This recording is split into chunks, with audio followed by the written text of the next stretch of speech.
Okay, 8th graders, it's Mr. Lawton with the second part in our discussion about the presidency of Richard M. Nixon.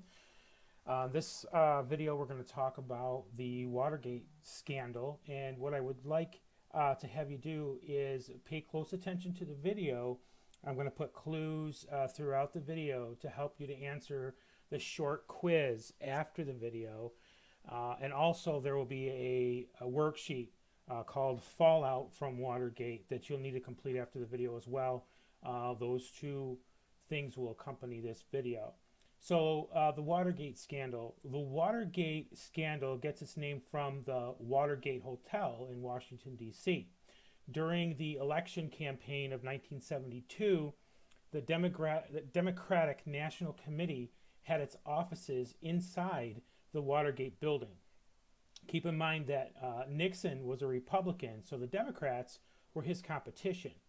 On June 17, 1972, at 2:30 a.m., police caught 5 men trespassing inside the hotel. The men were attempting to hide bugs, which are microphones used to secretly listen to conversations inside these offices. The Federal Bureau of Investigation, or FBI, reported that the Watergate break-in was part of widespread spying and sabotage designed to help President Nixon win re-election. The following November, President Nixon did win re-election. More and more people connected to Nixon resigned, were fired, or were convicted of crimes dealing with their involvement in the Watergate scandal. Meanwhile, the U.S. Senate Watergate Committee began court hearings. All telephone calls and office conversations in Nixon's office had been recorded since 1971. When the Senate Watergate Committee and a case prosecutor asked to hear these tape recordings, Nixon refused to hand the tapes over. During this time, there was increasing pressure for Nixon's impeachment.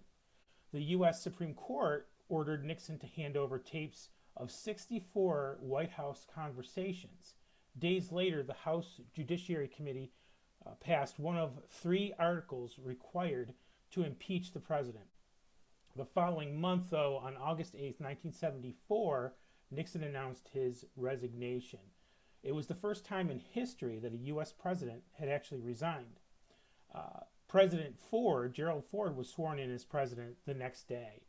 President Ford was known for his ability to work well with both Republicans and Democrats. He was vice president under Nixon, and that's how he ended up being sworn in as president the day after Nixon resigned. He was known for his ability to work well with both Republicans and Democrats by trying to find common ground on issues. He focused on helping America move forward through a difficult time.